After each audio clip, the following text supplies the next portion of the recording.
어떤 분이 퇴근을 해서 집에 들어갔더니 아내가 그분에게 그런 이야기를 하더래요. 여보, 우리 장모, 우리 어머니가 무료 가족 사진권에 당첨이 됐어요. 돌아오는 토요일 날 가족 사진을 좀 찍어야 될 것 같은데 당신 시간 좀 내줘요. 이렇게 이야기를 하더랍니다. 이분이 뭔가 찜찜한 마음이 들긴 했는데 그래도 장모님이 알아서 잘 지혜롭게 했겠지라고 생각하고 약속된 날 잘 옷을 차려입고 가족과 함께 사진관에 가서 가족 사진을 찍게 됐습니다. 그래서 문제는 그 다음부터였어요. 사진을 찍고 났더니 사진관 직원이 여러 개의 액자를 이렇게 보여주더래요. 적게는 몇십만 원부터 크게는 몇백만 원짜리 화려한 액자들을 보여주면서 사진은 무료인데 액자는 사가셔야 됩니다. 그러더래요. 무료 사진 당첨권이니까 사진은 무료인데 사진을 담을 액자가 수십만 원부터 수백만 원까지 그 중에 골라야 되는 거예요. 이미 사진을 찍어 놨으니 가족들 눈치를 이렇게 보니까 다들 사진을 찍었으니 뭔가 사진을 담을 액자가 필요하다는 그런 표정이고 그래서 이게 참 난감해서 그렇다고 이미 찍은 사진을 물릴 수도 없고 그래서 어쩔 수 없이 울며 겨자 먹기 시기로 그 중에서 적당한 앨범을 하나 액자를 골랐다고 합니다. 집에 들어와서 얼떨결에 구입한 액자로 좀 마음이 상해서 인터넷에 검색을 해보니 그 집만 그런 일을 당한 게 아니라 많은 집들이 그런 일 비슷한 억울한 일을 당했다는 글들이 올라온 것을 보게 된 거지요. 여러분 무료라고 무조건 좋아하시면 안 됩니다. 사진은 무료인데 액자가 비쌉니다. 초대교회 당시 유대인들이 이와 비슷했던 거죠. 구원은 하나님이 우리에게 값없이 주시는 은총입니다. 하나님이 우리를 사랑하셔서 정말로 우리의 행위나 대가를 지불하는 것이 없이 은혜로, 선물로 저와 여러분에게 구원을 선물해 주신 것입니다. 그런데 초대교회 유대인들은 너희가 구원을 받으려면 은혜로 선물로만 받는 것이 아니라 거기에다가 대가를 지불해야 된다. 라고 하면서 여러 가지 조건을 내세우며 성도들의 자유를 얽어맸던 것이지요. 자유의 복음이 아니라 또 다른 율법에 얽매여서 성도들의 영혼을 괴롭혔던 것입니다. 한마디로 초대교회 당시 유대인들은 영적인 사기꾼이었던 거죠. 오늘 본문에 초막절 관련된 이야기가 나옵니다. 유대인의 명절인 초막절이 가까워졌을 때 많은 유대인들이 초막절을 지키기 위해서 예루살렘에 모이게 됐습니다. 초막절은 이스라엘 백성들이 이 광야 40년 생활, 그러니까 애굽에서 나온 이후에 가나안에 들어가기 전에 광야 40년 그 거칠고 투박한 생활을 기념하기 위해서 제정된 그런 절기였어요. 그래서 이 초막절 기간에는 이 사람들이 일주일 동안 집안에 따뜻한 집안에 있는 게 아니라 편한 침대에 있는 게 아니라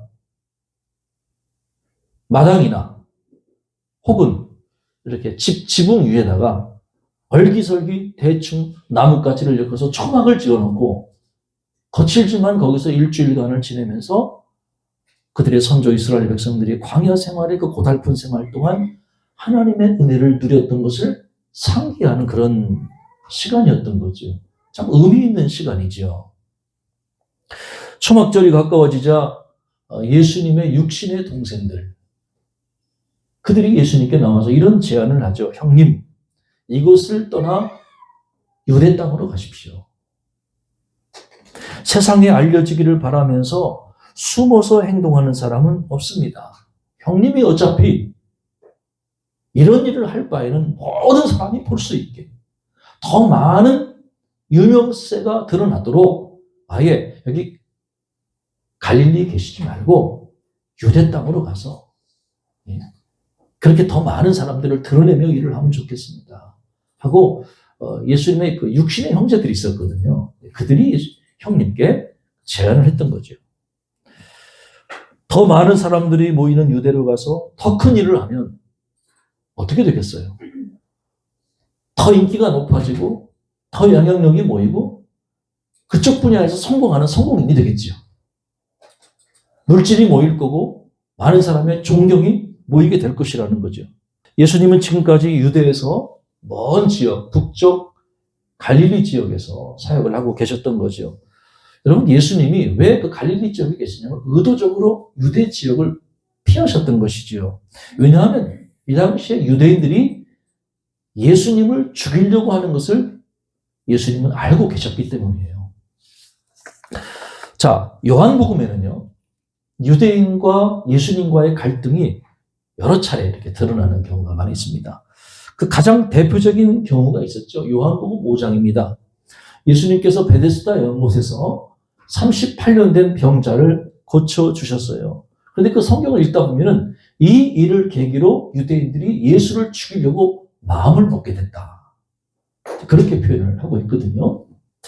여러분, 그 베데스다 연못, 이거 어떤 이야기입니까? 그 예루살렘 그 양문이라고 하는 그 양문 곁에 베데스다 연못이 있었죠. 그리고 그 연못에는 이렇게 기둥에다가 지붕만 얹어놓은 행각 5이 놓여 있었고 거기에 각종 병자들, 다리 저는 사람, 또 혈기 마른 사람, 중풍병자죠. 이런 많은 사람들이 베데스다 연못에서 생활을 하고 있었던 거죠. 왜 그들이 거기에 모였냐면 거긴 전설적인 내려오는 전설이 있었어요. 가끔 천사가 연못에 내려와요. 그래서 천사가 연못에 내려와서 물이 이렇게 움직일 때 처음으로 연못에 들어가는 사람은 어떤 병이 걸렸건 다 치료받는다라고 하는 그 지역에 소문이 이렇게 나고 있었던 거예요. 그래서 이 세상에서 자신의 병을 고칠 소망을 잃은 사람들이, 각종 질병을 잃은 사람들이 혹시나 내가 그 천사의 치유의 수혜자가 되지 않을까 하는 기대감을 가지고 그 행각 5에 옹기종기 모여가지고 생활을 하고 있었던 거죠. 여차하면 이렇게 물이 동하면 제일 먼저 선착순 뛰어들어서 고침받고 싶다는 그런 마음을 가지고 있었던 거예요. 여러분, 그 베데스다라고 하는 이름이 자비의 집이라는 뜻을 가지고 있어요. 그런데 여러분, 베데스다의 현실은 그렇지 못했죠. 왜냐하면 천사가 언제 나타날지 몰라요. 그리고 천사가 나타나서 물을 움직이면 제일 먼저 들어가야 돼요. 그러니까 여러분, 어떤 상황이겠어요? 눈치가 존재하고 경쟁이 존재하고 내가 다른 사람보다 먼저 물에 뛰어들어야 내가 살아날 수 있다는, 내가 고침받을 수 있다고 하는 경쟁 심리가 그 안에서 발동하고 있는 상황이었던 것이지요. 여러분, 이름은 참 그럴싸해요. 이름이 뭐죠? 베데스다, 자비의 집이에요. 근데 거기는 자비는 없고 경쟁, 현실만 존재했던 거죠. 그런데 그 베데스다 연못에 38년 된 병자가 있었던 거죠. 예수님은 그의 병이 아주 오래된 것을 알고 계셨습니다. 그리고 물으셨죠. 내가 낫고자 하느냐? 여러분 같으면 뭐라고 대답할 것 같아요? 38년 된 병자가 뭐라고 대답해야 맞다고 생각하십니까? 네, 주님, 낫고 싶어요. 저를 치료해 주세요. 저를 고쳐주세요. 그게 정상이죠? 근데 이 38년 된 병자는 그렇게 얘기하지 않아요. 예, 제가 낫고 싶어요. 당연하죠. 물론입니다. 그 얘기가 아니라 이렇게 얘기하죠. 내가 저 연못에 들어가려고 그러면 나보다 발 빠른 녀석들이 항상 들어가서 내가 늘 2등, 3등입니다. 그래서 38년 동안 여기 있지만 한 번도 내가 첫 번째로 입수하지 못했습니다. 찬양석들만 없으면 언제가 내가 치료받을 수 있을 텐데 나는 아직까지 고침받고 나를 물에 데려다주는 사람이 없습니다. 한 번도 걸어본 적이 없으니까 누군가가 옆에서 도와서 물에 들어가 보내야 되는데 나를 도와줄 사람이 없습니다. 다른 사람 핑계 대고 탓하고 내가 지금 치료받지 못하는 자신의 어떤 낙관적인 이야기, 비관적인 이야기를 했을 뿐이죠. 그에게는 소망이 없었고 38년 된 중병이, 여러분 옛날에는요 지금처럼 100세 시대가 아니에요. 평균 수명이 글쎄요 지금의 어떤 절반일지도 몰라요. 그 정도로 짧은 수명에 38년 동안 중병 걸렸으면 평생을 고통받은 거예요. 그러니까 이미 낫고자 하는 소망과 의지를 상실한 지 오래된 사람이었던 거죠. 근데 주님께서 그 병자에게 이렇게 말씀하시죠. 일어나 내 자리를 들고 걸어가라. 놀라운 일이 벌어졌습니다. 38년 동안 한 번도 걸어보지 못했던 병자가 예수님의 말씀에 치유를 경험하게 된 것입니다. 주님이 그를 치료해 주셨습니다. 예수님의 말씀이 떨어지자마자 38년 된 병자는 곧바로 치료가 돼서 자리를 들고 걸어가게 됐던 것이죠. 저는 이것이 복음의 능력이라고 믿습니다.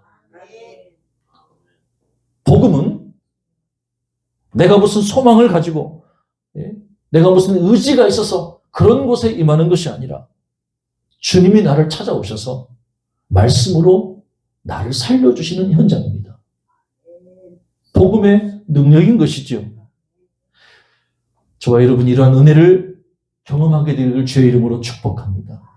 소망 없던 우리에게 주님이 찾아오셔서 내가 낫고자 하느냐, 일어나 내 자리를 들고 걸으라 선언해 주실 때 우리의 삶에 놀라운 치유와 회복의 역사가 일어나게 되기를 주의 이름으로 축복합니다.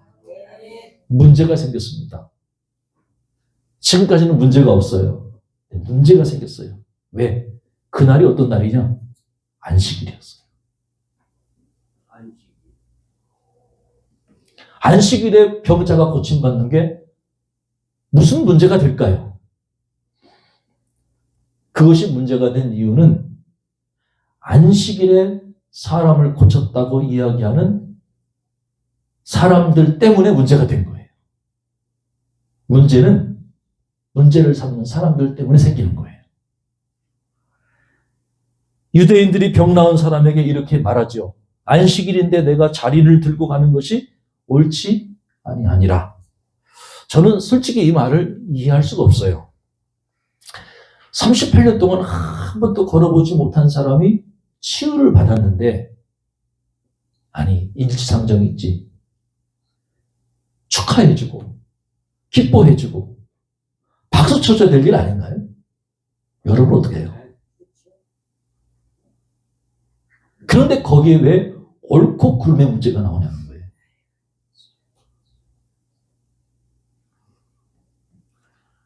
병자가 고침받는 게 틀린 일인가요? 그러면 고침받지 못하고 계속 누워있는 게 옳은 일인가요? 이건 옳고 그름의 문제가 아니잖아요. 그래서 이 이야기가 안식일 논쟁으로 이어지게 되죠. 한번 들어보세요. 이런 논리일 거예요. 유대인들의 논리가 뭐냐면 예수님께서 병자에게 일어나 걸어라 했으면 문제가 안 돼요. 그런데 예수님이 일어나 내 자리를 들고 걸어가라 말씀하셨기 때문에 문제가 된 거예요. 이게 헷갈리네요. 이게 지금 무슨 말씀인지 헷갈리시죠? 여러분, 일어나 걷는 일은 일하는 게 아니에요. 유대인들의 관점에서. 근데 유대인들이 볼 때 일어나 걷는 게 아니라 내 자리를 들고 걷는 것은 안식일을 범하는 거예요. 유대인들의 관심은 규정, 문자 규정. 그것도 자기들이 정한 문자 규정. 요거를 지키는 데 있었어요. 근데 예수님의 관심은 그와 다른 거예요. 예수님의 관심은 병자를 고치고 생명을 살리는 일에 관심이 있었던 거예요. 우리는 어떤 일에 관심을 가져야 될까요?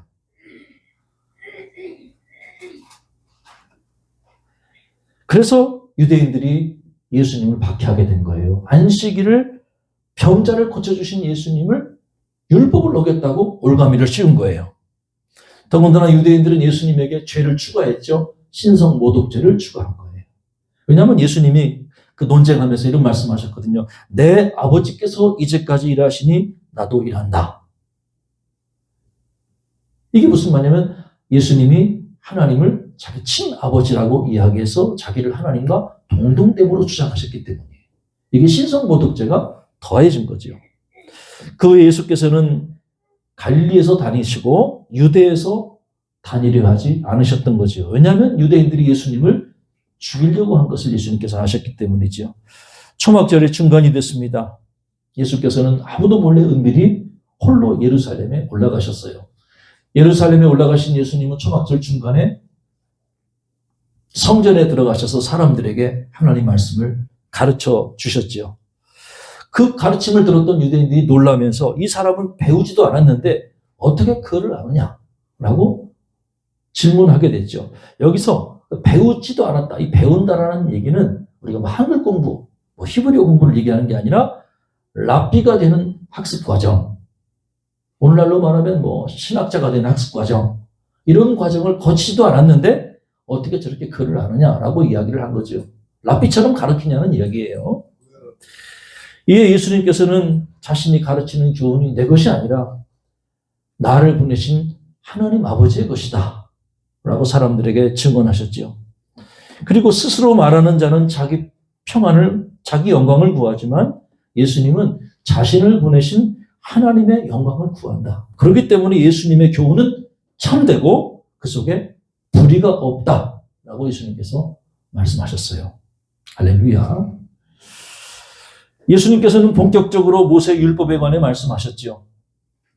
예수님은 유대인들의 죄를 지적하셨어요. 율법을 지키지 않는다는 거죠. 왜냐하면 벌써 유대인들이 예수님을 죽이려는 것 자체가 율법을 지키지 않는 행위라는 거예요.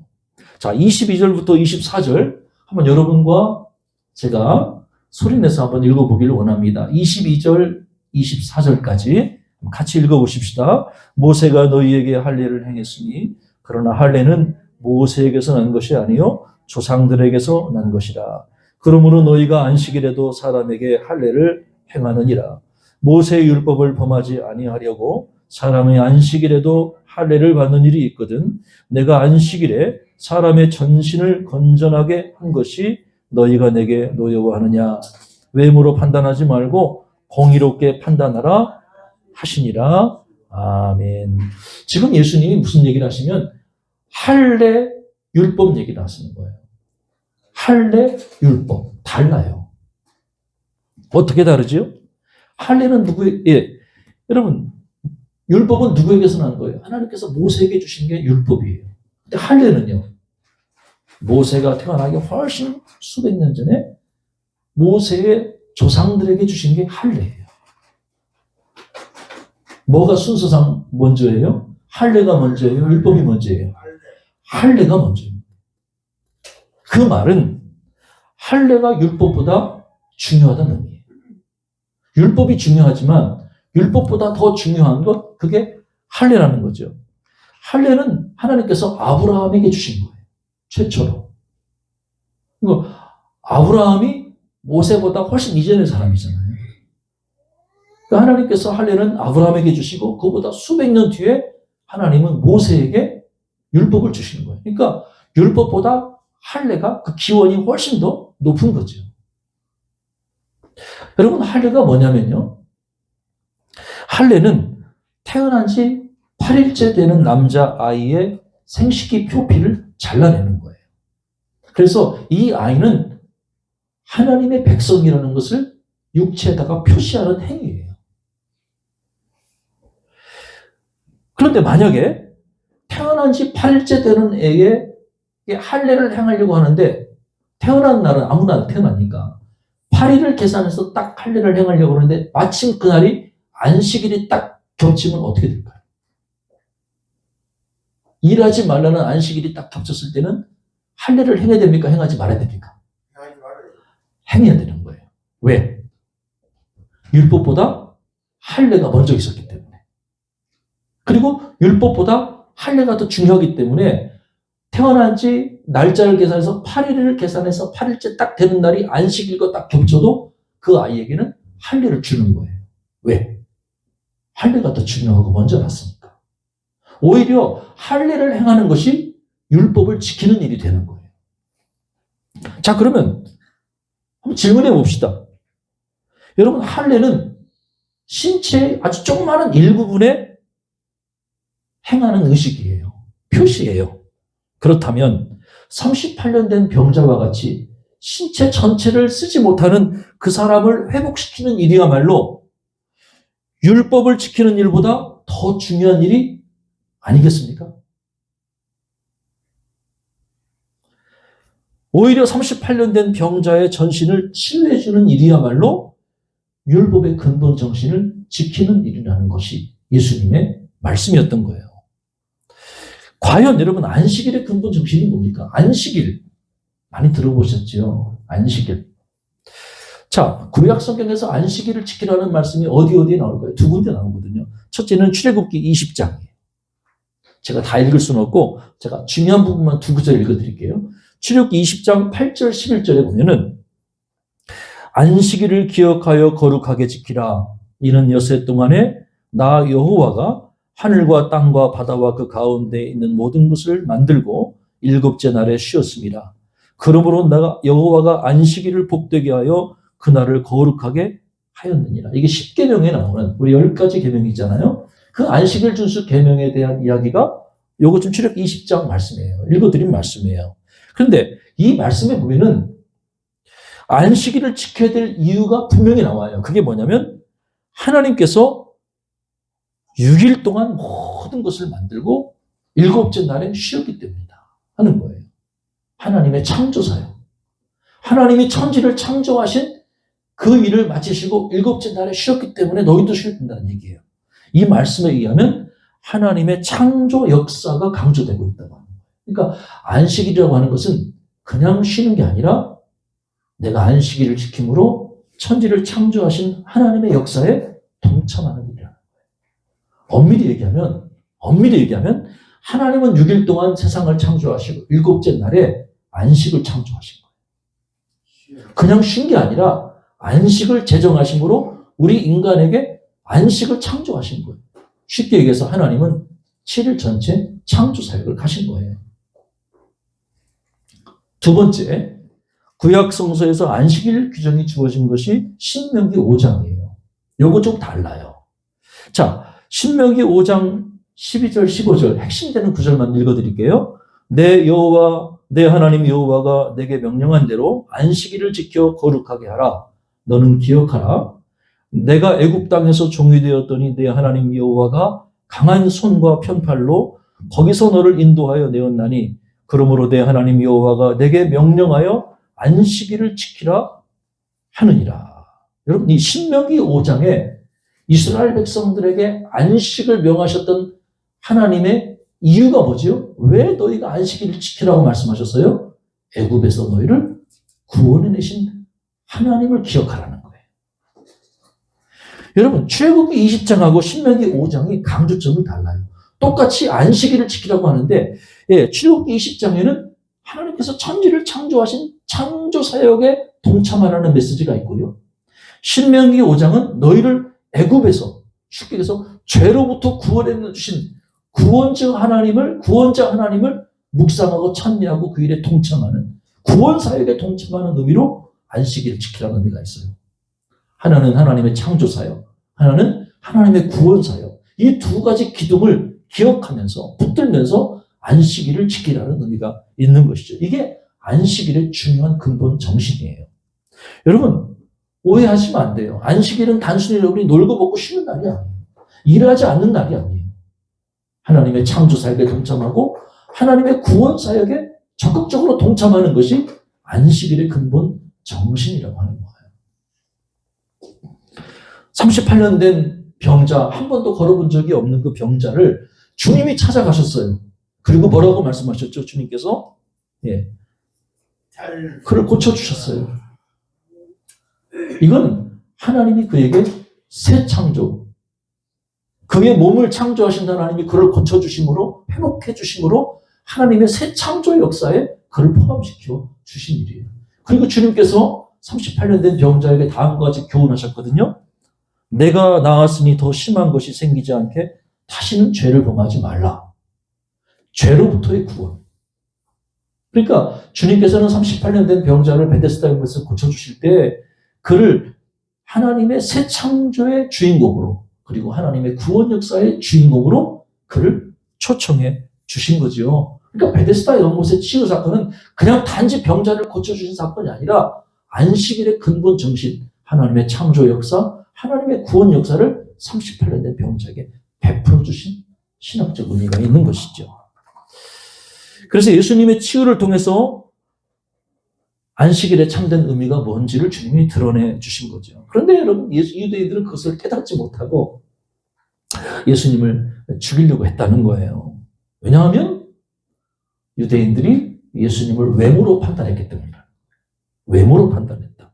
그게 무슨 말일까요? 여러분, 누군가를 외모로 판단한다는 말이 어떤 의미죠? 어려운 일이에요. 나는 이렇게 행했으니까 나는 너보다 더 의롭다. 그게 외모로 판단하는 거예요. 나는 너보다 기도도 많이 하고, 너보다 성경도 많이 하고, 누구도 전도고, 누구보다 봉사도 많이 하고, 헌신도 하니까 나는 너보다 의롭다. 거꾸로 너는 나보다 이런 일을 하지 못하기 때문에 너는 죄인이다. 이렇게 생각하는 거. 그게 사람을 외모로 판단하는 거예요. 행위로 판단하는 거죠. 초등학교 교실에서 구구단 시험이 있었대요. 여러분, 구구단 기억하세요? 8 곱하기 7이 얼마요? 저 요즘에 구구단 너무 힘들어해요. 특히 6단 이상 올라가면 구구단이 잘 안 외워져요.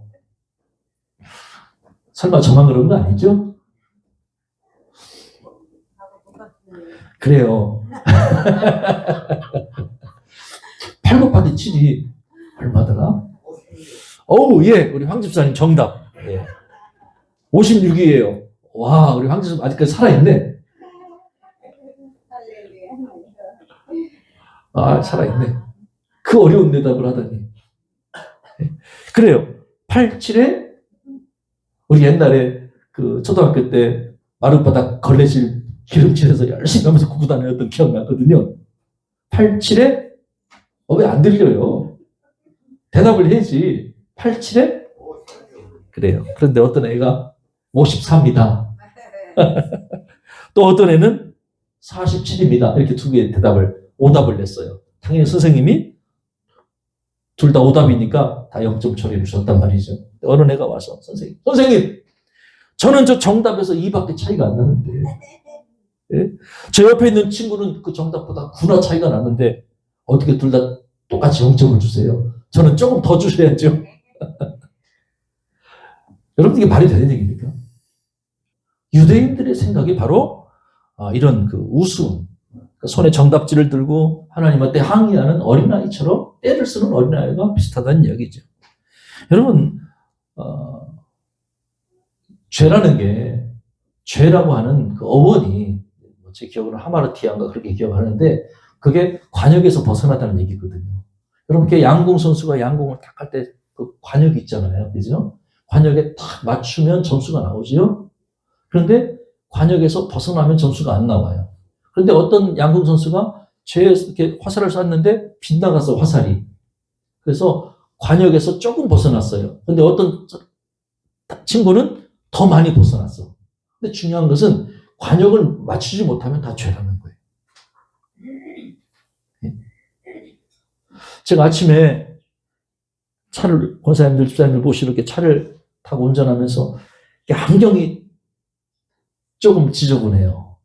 그래서 마침 제가 차에다가 소지해 두고 있는 안경 닦기 전용 천을 이용해서 안경을 불고, 그 차가 정지되어 있는 순간에 불고, 안경 닦기 천으로 깨끗이 닦으려고 탁 닦았는데 이게 뭐야? 더 더러워졌어요. 뿌해졌어. 왜 그랬냐면 안경 닦기 천이 오염이 돼 있더라고요. 그것도 가끔씩 빨아줘야 되는데 그 안에 뭐가 기름기 같은 게 때가 묻었는지 그걸로 안경을 하고 닦았는데 이 안경이 더 더러워졌어요. 굉장히 순간 당황했죠. 여러분, 율법은 선하고 아름다운 거예요.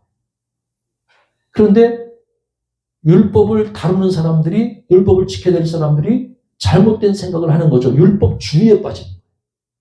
그러니까 율법이 선하고 아름답다는 얘기는 뭐냐면 우리가 율법을 통해서 나의 죄됨을 드러내고 하나님 앞에 선한 양심으로 하나님 앞에 나아갈 수 있도록 우리를 이끌어주는 게 율법이에요. 여러분, 율법은 선하고 아름다운 거예요. 하나님이 주신 것이 하나도 나쁜 것은 없어요. 하나님은 다 좋은 걸 주시는 거예요. 할렐루야. 율법도 그렇고요. 은사도 그렇고요. 하나님이 주시는 가장 좋은 은사는 다 좋은 거예요. 율법도 선하고 아름다운 거예요. 율법은 선하고 아름답지만 그거를 잘못 해석해서, 아니 생각해 보세요. 일어나 걸으라는 율법을 지키는 것이고 일어나 걷는 게 아니라 일어나서 자기 자리를 들고 걸으면 율법을 어긴다는 말이 됩니까? 그거 너무 웃긴 거잖아요. 더 중요한 건 뭐냐면 사람을 살리는 거잖아요. 우리 주변에 성경 조금 더 읽고 봉사 더 열심히 하고 기도 많이 한다고 다른 사람보다 내가 우월하다고 착각해서는 많이 된다고 하는 거예요. 내가 이밖에 차이가 안 나니까 정답과 9 차이 나는 사람보다 우월하다고 생각해서는 절대 오산이라는 것이죠.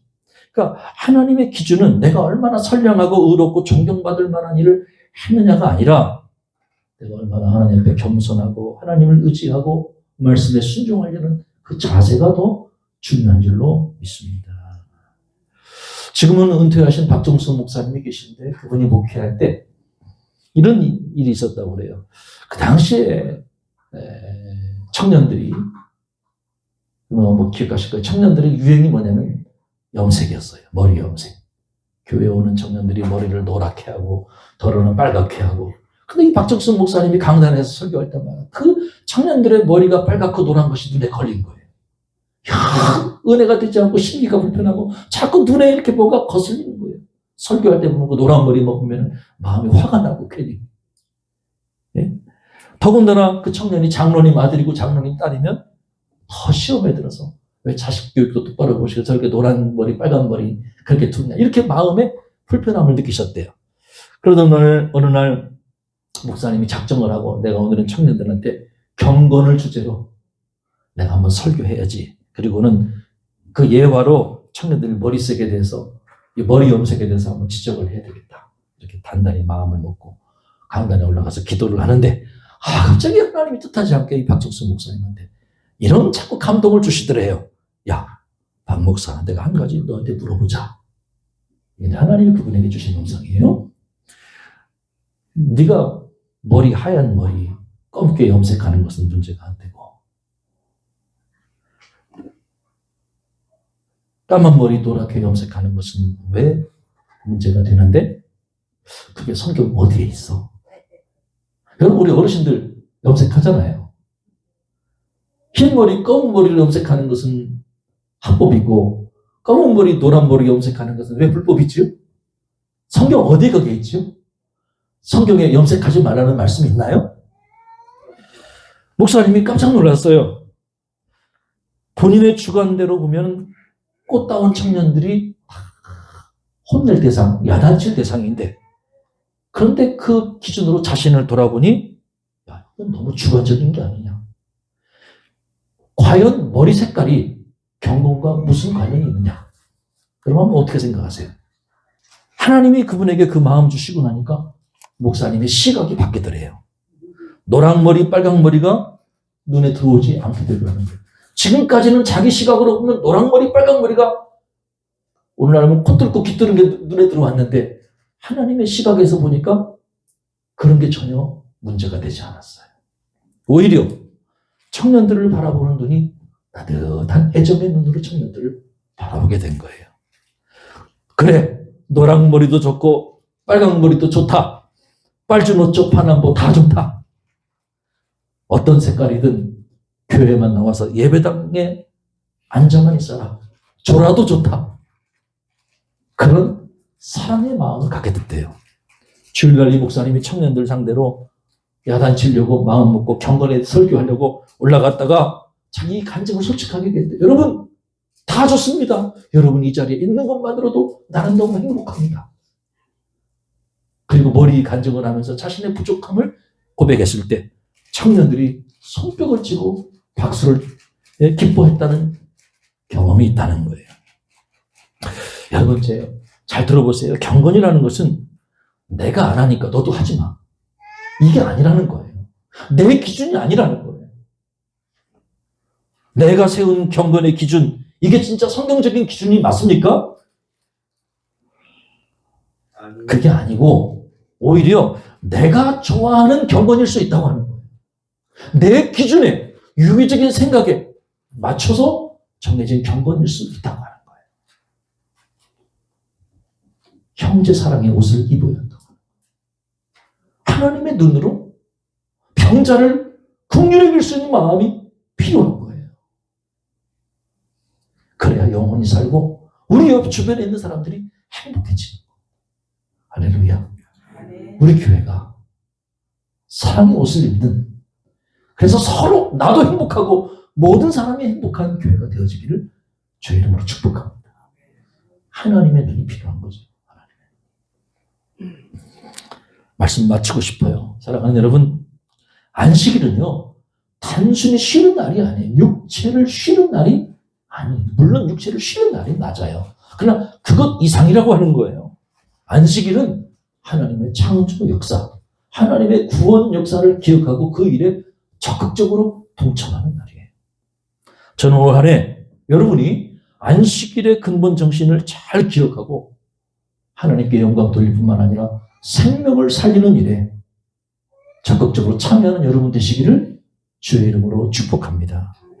특별히 오늘 해외 선교주일을 맞아서 우리 교회가 작지만 세계 곳곳에 4분의 선교사님들을 후원하고 있는데, 우리가 주의 복음, 생명의 복음 전하시는 선교사님들을 위해 함께 기도하고, 작은 금액이지만 우리가 물질로 함께 후원해서 생명의 복음, 주의 복음 널리 전하는 일에 힘쓰는 여러분 되시기를 주님의 이름으로 간절히 축복합니다.